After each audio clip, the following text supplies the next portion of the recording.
guys, my name's Christina and I'm making a video about how to study in nursing school.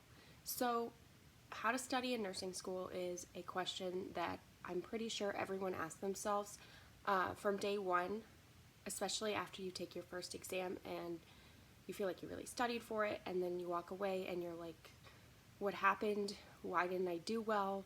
NCLEX style questions.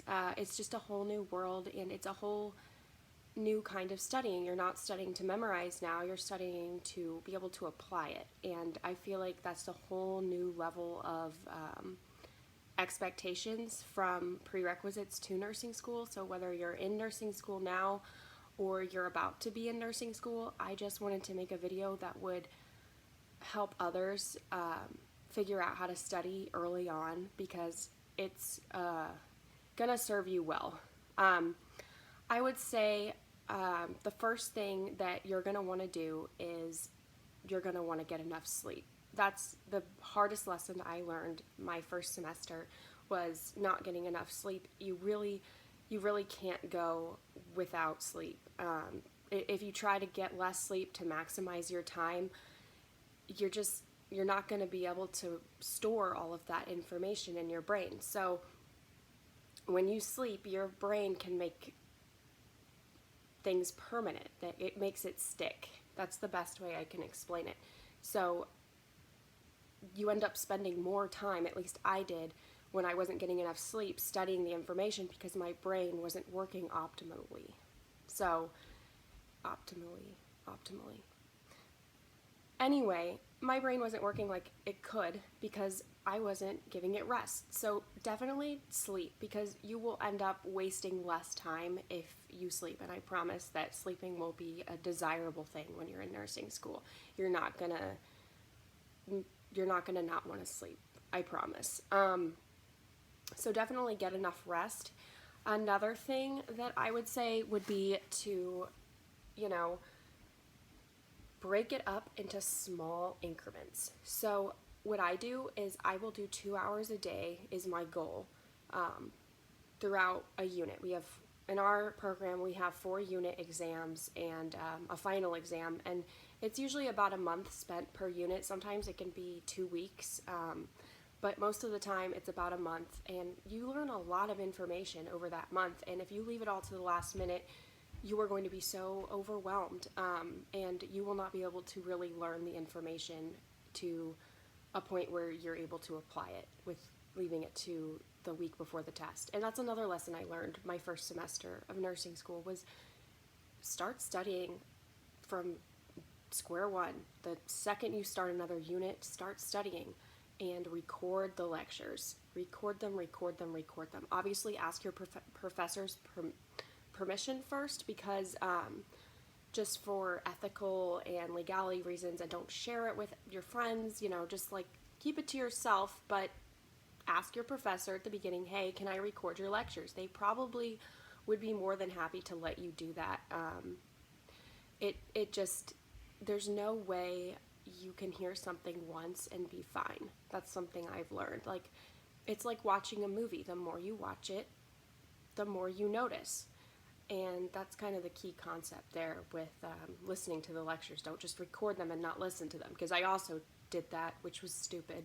I learned a lot about how to study my first semester of nursing school. Definitely just take those lectures home that you've recorded and listen to them the same day. I can't emphasize that enough. That's another hard lesson that I learned.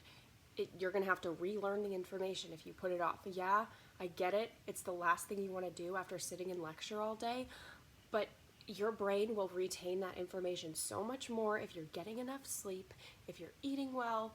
Self-care. If you're taking care of yourself, your brain will be able to absorb that information. And honestly, you need to listen to them the same day. I'm sorry, but you have to. Yes, I get it. It truly is the last thing you're going to want to do. You've spent all day in class, and now you're going to go listen to it all over again. And you don't even need to listen to the ones that you had an easy time grasping what you learned. You didn't feel lost at all during the lecture. You feel like you got it. you took good notes. Okay, that's fine. Being discretional about how you spend your time studying is a skill that is developed over time, and you need to be discretional because you get like this much time in nursing school, and you want to use it wisely. You want to be able to study smart. I can't emphasize that enough. So don't listen to every single lecture. Just go, what did I, you know, feel overwhelmed about today? What did a professor go too fast for me to grasp this content? Do I need to dive in more to my book readings on this particular thing? Whatever. I just make sure you listen to those lectures that were higher level, very difficult, brand new to you. Listen to it again and get a highlighting system. That's another thing. If you are a visual learner, which is another thing, you need to find out what kind of learner you are. Visual, auditory, hands-on. There are so many quizzes online that you can take to find out what kind of learner you are, but make sure that you are maximizing your time by taking advantage of your learning style, because that's another lesson I learned. If you know your learning style, you can save so much time because your brain is going to absorb that content so much faster if you're learning the way your brain learns. So know your learning style. For me, I am a visual learner, so I will draw concept maps, and I try not to spend more than 10 minutes on them now. I used to spend too much time on them, but you gotta let go of the nitty-gritty details. You gotta focus on the main things, and those are the pathophysiology, the signs and symptoms, the why behind nurse interventions. Why does the nurse need to know this, and why does the nurse need to do this? And then complications and how the nurse would respond to those complications of the disease process. And I know there's a lot of fundamental content and psychosocial content, but think concepts. Just think about the big picture, and then think about, what does the nurse need to know about this? What would help me in practice? Because that's how you can best prepare for your exams, and that's how you can best prepare for NCLEX, and more importantly, that's the best way you can prepare to be the nurse that you want to be. Think about yourself on the floor, when you graduate. What would you want to know about this disease process? And that's the way I think now. What would I want to know? What would help me? What would be good to know? So another thing would be, plan when you will study. Schedule it. I'm not kidding. You're going to be so busy that if you don't make time to study, it's not going to happen. So on the days you have lectures, schedule listening to lectures for 2 hours that day. Don't feel like you need to do the prep before the lecture. Ideally, that will help you the most if your professors do some kind of prep to read it prior, but I get it. Sometimes you don't have the time. If we're being realistic, that doesn't always happen, but I would say to revisit that prior to the test, just prior to test day, after the lecture, when you listen to that recording at home, pull up the book. If you can multitask on your screen, pull up that book. Go see those page numbers they asked you to read, especially on the stuff that you feel like you're not grasping very well. I almost want to say, for me, that's like hey, if you need more information on this, here's some more resources in the book. But if you don't learn that way, if you don't learn by reading a textbook, don't go to the textbook. Definitely skim those concepts, that patho, the signs and symptoms, especially if your professor uses the book as supplemental content. Definitely skim, and I'm referencing Nurse Nicole right now about how to skim. I posted that video not too long ago just because it's so awesome, but that is such a great time-saving skill and will help you so much to focus on what you really need to know when it comes to looking at a textbook. So definitely would recommend watching that video, How to Read a Textbook by Nurse Nicole. Love that. Love her. So anyway, yeah, just really the sleep. Cannot emphasize that enough. And then studying. So 2 hours a day, a lot of that's going to be listening to the lectures, and then multitasking on your iPad, Mac, desktop, whatever. Just skimming that book, not reading it word for word, and going into to what you really need to know, and using it as another resource that you are not obligated to read word for word if you are grasping the content. And I guarantee you that in lecture time, your professor is going to focus on a lot of the important stuff. So that's where you can kind of get an idea of what topics you need to focus on, like the things that your professor says in class. They don't have the time to dive into those concepts as much as they would like to, which is my assumption. So that's what the book is for, is to what they really focused on in class can be your guide to what you can go into the book and kind of focus in on. If you need more help with the content, understanding it, or if you really like that's testable content for you. If they say, this is testable content, or they mention a table or a chart or a particular part of that chapter, make sure you go see that, because they're mentioning that for a reason. They see that as important for you, for the exam, and for NCLEX, and for practice. So that is definitely a big piece of advice that I have. What else? So I talked about skimming the textbook in Nurse Nicole's video. Don't study in your room. Find another place to study. Make your room just your sacred sleeping space. Don't bring school into your room if you can avoid it. At least that helps me. That way, like, my time is my time after I'm done studying. You need, like, self-care all the way. Like, you need to make time for yourself. It's so important. Like, last semester, I just pushed myself too hard and too far for too long on little amounts of sleep, trying to get more free time, and it did not serve me well. So schedule your free time too. In addition, schedule social time. Take care of your mental health. That is so important. You won't be able to really focus if you don't do that. And you also won't be able to really focus if you don't take breaks while you're studying. In our program, they give us a 10-minute break every hour. And to me, that is probably ideal for retaining the information, because I feel like just around the time they give us a break, I feel like I really kind of need it to continue to focus. So when I'm at home studying, I will do the same thing. I'll set a timer on my phone to make sure that I take a break every hour, because your brain, once again, it's like the sleep thing. It'll stop storing that information, and you're not taking optimum use of your time and your brain function. So that's another tip. Let's see. So now I said 2 hours a day on studying, for during the unit. Every day, just 2 hours. And you don't even need to study on weekends at that point. If you work, you might be working on the weekends. If you have kids, whatever. But your weekends are your weekends initially. Unless you have a project or an assignment, whatever, then you could do it then. Or throughout the week or whatever. But ideally, you can keep your first couple weekends free if you study 2 hours a day during the week. And then if you're scheduling your studying, you're not feeling guilty for not studying, because you did it during your scheduled time and you're on track for doing well on that test.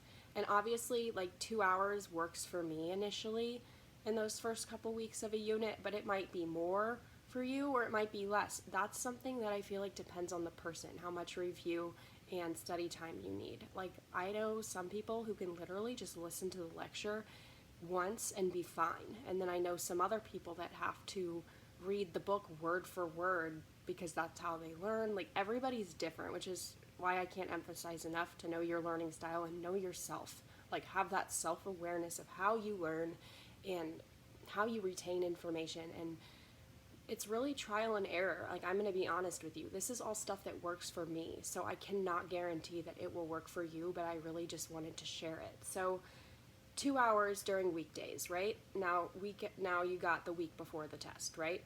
Now you're going to want to increase your study time a little bit, maybe like 3 hours a day, and then start including that weekend before the test. Don't study, cram.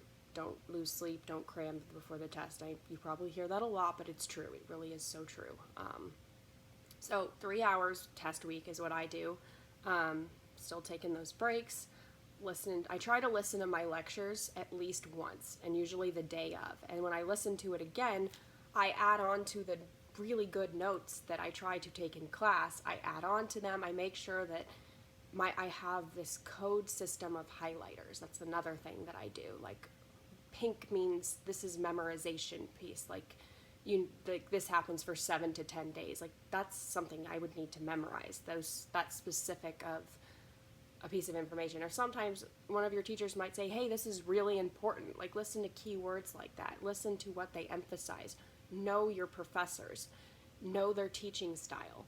You know, that learning the way your professors operate and make test questions and what they find important and value as a professor is going to be so crucial in how you study, because every professor is different, just like every student is different.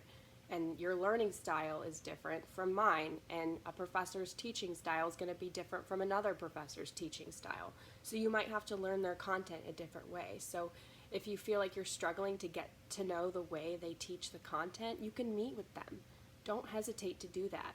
It's not a waste of time, and even if you're not failing, like, they're there to help you, and they would be more than happy to give you some tips. Like, seriously can't emphasize that one enough, because that helped me so much.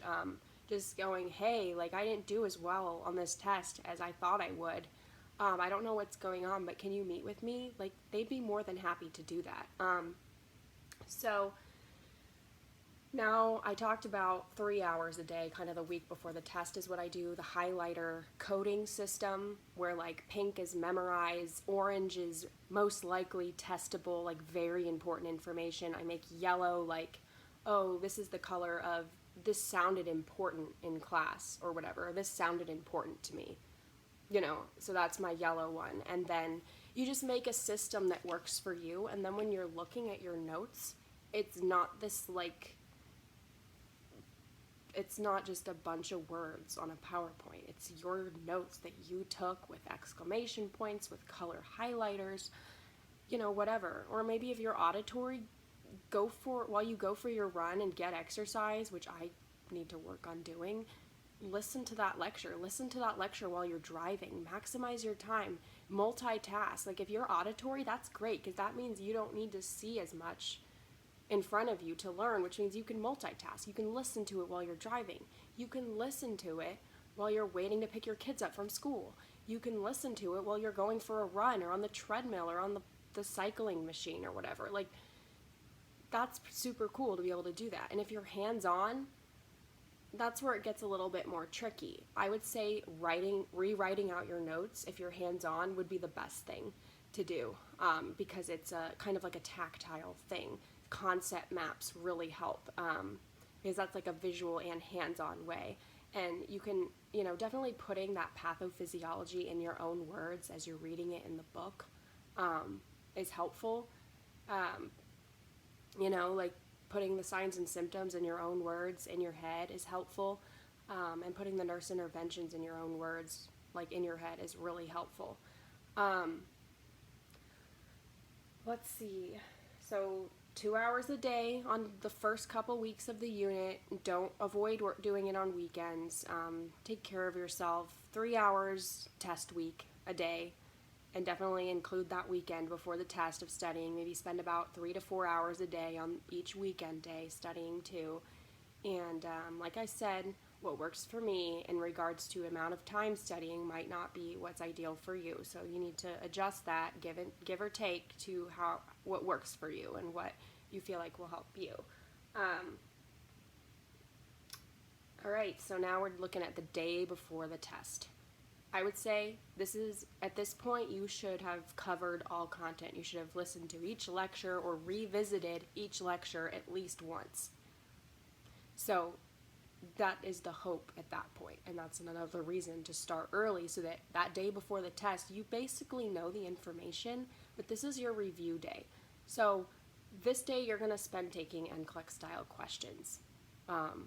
Especially if you struggle with NCLEX style questions, seeing the content in NCLEX style questions will really be helpful for you, and reading those rationales. You'll develop strategies for that content in particular to take into the test with you. And even if you feel fine about NCLEX style questions, which I still don't, I still get thrown off by select all that apply and the fact that you can't go back, and oh my goodness, it's hard. It really is hard, and just because you struggle with that does not make you any less smart, and I cannot emphasize that enough. It is a new world in regards to NCLEX style questions. It is not what you're used to, and it really takes time to get used to and get comfortable with it.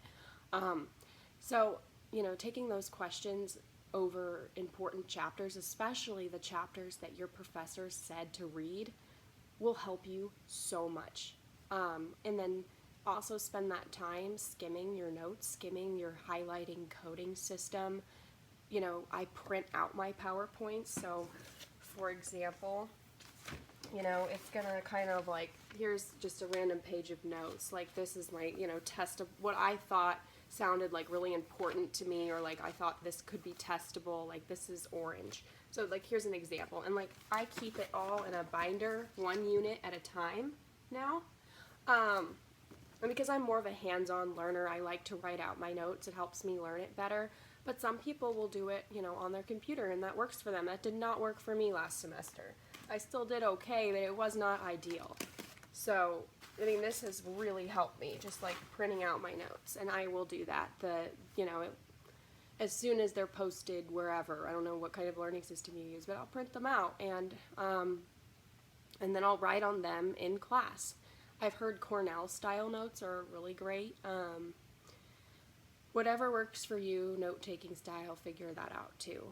I've shared what works for me. So now the day before the test, 6 hours of NCLEX style questions. Whatever kind of system your school uses, they might have a practice question system. Ours does, that you can just kind of go in, dive into chapters and take practice questions. And another thing that I really like for reviewing is this book.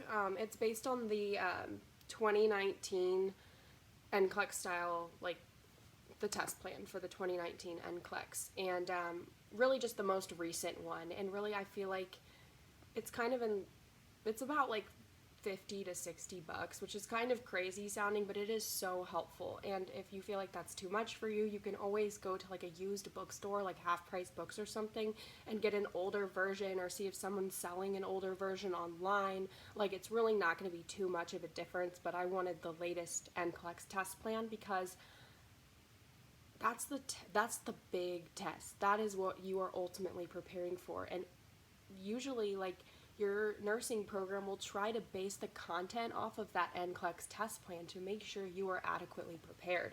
So this book is the Comprehensive Review by Saunders, and it's just gonna have, like, you know, like foundations of care. Like, you can go back to the index and find whatever concept it is, and like I have little bookmarks or whatever.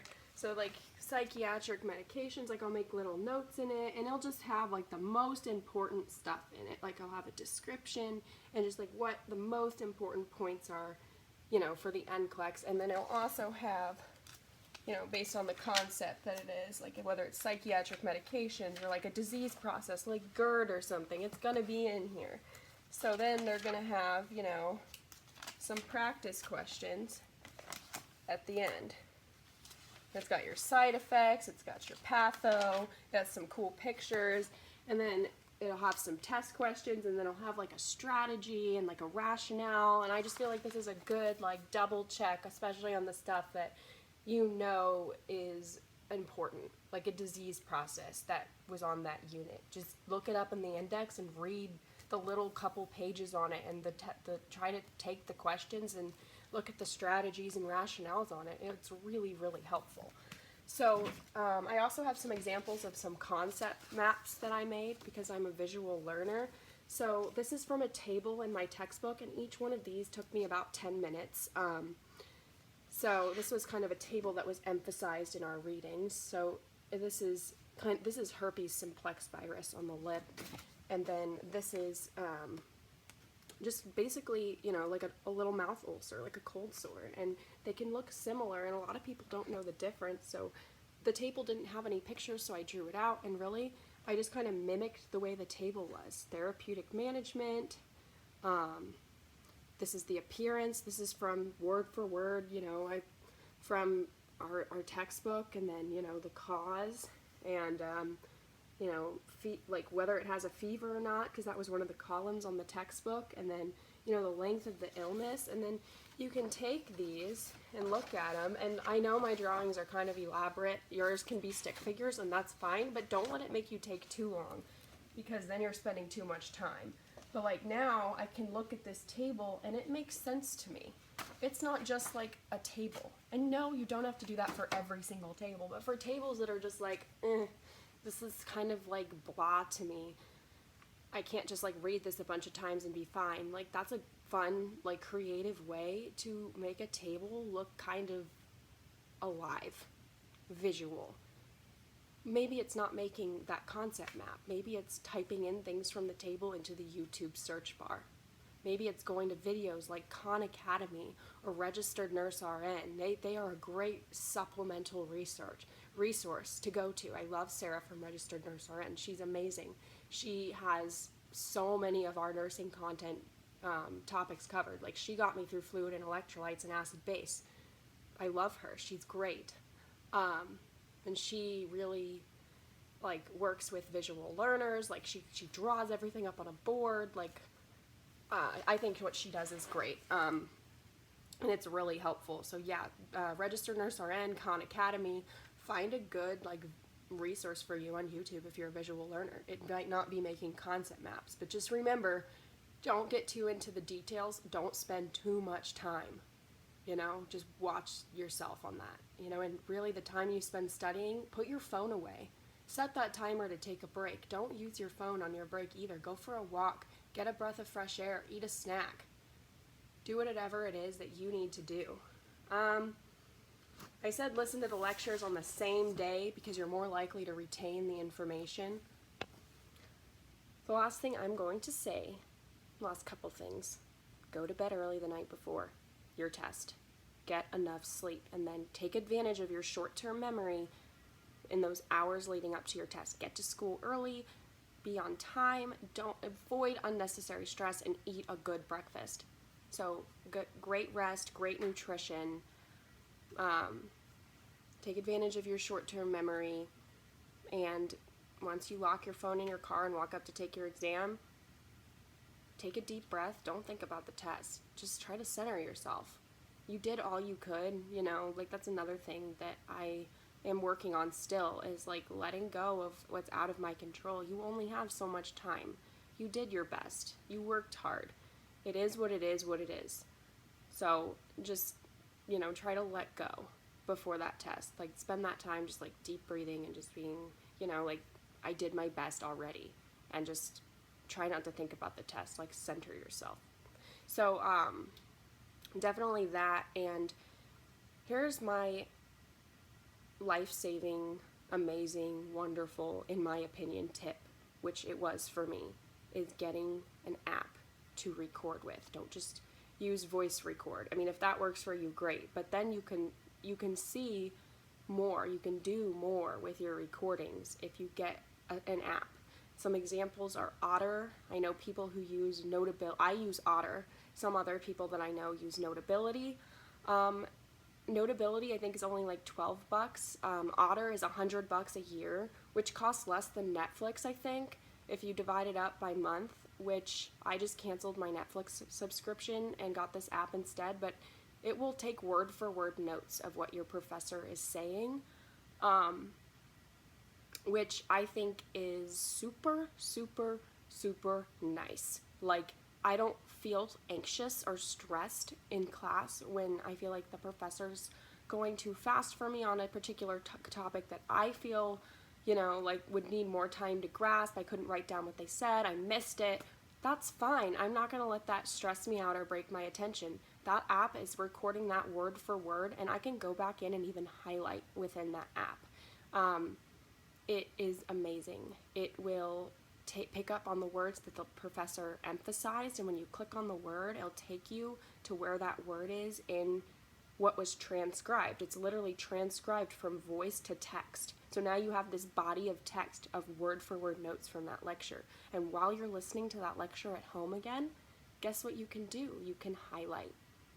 And then when you read it again as you're studying, you just read what you highlighted. And it's a process of just breaking down that information to what you need to know.